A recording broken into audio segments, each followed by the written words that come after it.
नमस्कार, मी पूजा. तर आज मी बनवणार आहे मस्त अशी बटाटा रस्सा भाजी. करायला अगदी सोपी, अगदी कमी साहित्यांमध्ये होते, झटकीपट होते. तर इथे तेल गरम झाल्यानंतर जिरे, मोहरी, कढीपत्ता याची फोडणी द्यायची. साधारण 2 बारीक चिरलेले कांदे घेतलेले आहेत, एक लालसर टोमॅटो.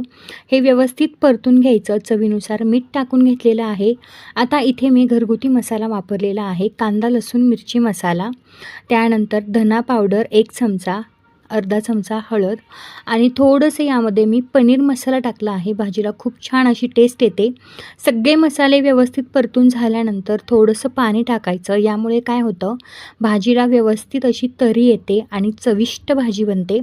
सगळे बटाटे यामध्ये टाकून घेतले आणि जेवढा रस्सा हवा आहे तेवढं पाणी ॲड केलं. दणकून 2-3 उकळ्या काढल्या आणि वरून छान अशी कोथिंबीर टाकली. इथे आपली झटकीपट बटाटा रस्सा भाजी तयार आहे.